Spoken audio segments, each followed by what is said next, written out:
और तब तक जय के लिए एक बिगुल जय। और खबर आ रही पहले एक बार और खबर इंपॉर्टेंट है, टाटा मोटर्स के लिए स्पेशली फायदे की खबर है। कुछ समय पहले हमने आपको बताया था अनिल जी कि कैसे यूरोपियन यूनियन चीन से इंपोर्ट होने वाली इलेक्ट्रिक व्हीकल्स पर ड्यूटी लगाने का प्लान कर रहा है।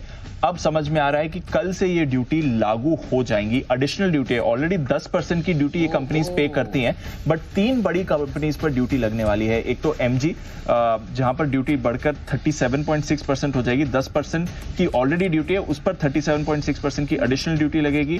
फिर गेली करके एक कंपनी है जो वॉल्वो की पेरेंट कंपनी है, और बीवाईडी ये भी कंपनी है, दोनों बड़ी कंपनीज है। गेली पर 20% की ड्यूटी और बीवाईडी पर 17.5% की ड्यूटी। तो 10% की ड्यूटी प्लस ये एडिशनल ड्यूटी इन 3 बड़ी कार में। चाइना वालों की तो बैंड बच गई। यस, तो ये तो टाटा मोटर्स के लिए गोल्डन अपॉर्चुनिटी है कि अब ये मार्केट 40,000 करोड़ का मार्केट है यूरोप का। यस, ये सारे व्हीकल्स का, तो अब टाटा मोटर्स के लिए तो मैदान खुला हो गया। बहुत ही बढ़िया खबर टाटा मोटर्स के लिए आती दिख रही। यूरोपियन यूनियन जो पहले बात कर रहे थे कि बढ़ा सकते हैं ड्यूटी, बढ़ा दी है, टैरिफ बढ़ा दी। तो चाइना कल से लागू है, कल से लागू कर दिया जाएगा। तो ये टाटा मोटर्स, कल आप देखो रिपोर्ट आएगी तब पता चलेगा, टाटा मोटर्स पे रिपोर्ट जब आएंगी कल, अपडेट्स जो आएंगे। तो पहली चीज। दूसरी चीज एक और अभी भी आ रही है, टेस्ला भी भारत में आने का प्लान रद्द कर रही है। ये भी टाटा मोटर्स, ये समझ में आ रहा है। बिल्कुल डबल बुनांजा है, डबल बुनांजा है। एक यूरोप से अच्छी खबर, एक भारत से अच्छी खबर।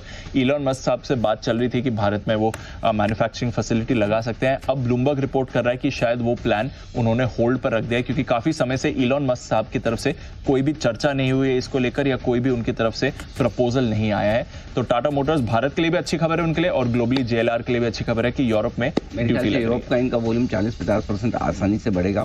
यहाँ नए लॉन्चेस काफी है ही है टाटा मोटर्स के इलेक्ट्रिक व्हीकल्स में। वो नेक्सॉन, टाइगर, क्या क्या है, टिगोर टाइगर जो भी है, मतलब हाँ तो वैसा है वो सारे ये है। ये तो पंच वो भी है, ये तो अल्ट्रॉज, काफी सारी है।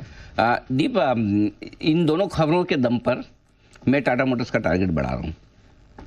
टाटा मोटर्स का 1250 रुपए, 1250 आज नया टारगेट 1250 रुपए। नहीं, ऐसे तो मेरा 2000 का पुराना टारगेट, वो तो है ही, हाँ, वो तो अभी के लिए, हाँ। वो तो टारगेट टाइम वाइज नहीं, जब तक ना आए तब तक 2000 का टारगेट वैसा कि होल्ड करके रखो, ये पोर्टफोलियो में होना चाहिए। ये एक स्टॉक ऐसा है जो हमने 350 रुपए से लगातार रिकमेंड किया है कि इसको आपको कभी बेचना नहीं है। टाटा मोटर्स को बेचना नहीं है, आपको बेचना नहीं बेचना है। ये एक नया स्टॉक है। एक बार जय ठक्कर भी आ गए, जल्दी से जय से राय ली जाए। जय, 1000 रुपए पर टाटा मोटर्स, जरा राय दीजिए अपनी। अरे जी, हाँ, एक बढ़िया मूव यहाँ से आपको देखने मिल सकता है। टाटा मोटर्स में शॉर्ट टर्म में भी मुझे ऐसा लग रहा है कि लगभग 1080-1100 तक के लेवल्स आपको देखने मिल सकते हैं। जहां तक अगर मैं जुलाई सीरीज की बात करूं, सो 1050 तक के लेवल्स देखने मिल सकते हैं। 1050 में पोजिशनल पॉइंट ऑफ व्यू 1100 तक के लेवल्स तो यहाँ से इमीडिएटली देखने मिलेंगे। जी, एक रेंज में ये स्टॉक ट्रेड कर रहा है 1050 से लेकर 900 रुपए की रेंज में। सो ये 150 पॉइंट की रेंज है। अभी अनिल जी, जो आपका 1200 रुपए का टारगेट है, वो अगर ये 1050 के ऊपर जाता है एंड यही 150 रुपए की रेंज आप ऊपर में शिफ्ट कर देते हैं, 1050 के ऊपर अगर आप सुपर इम्पोज कर देते हैं, तो your target of 1200 will be achieve. तो 1050 के ऊपर अनिल जी 1250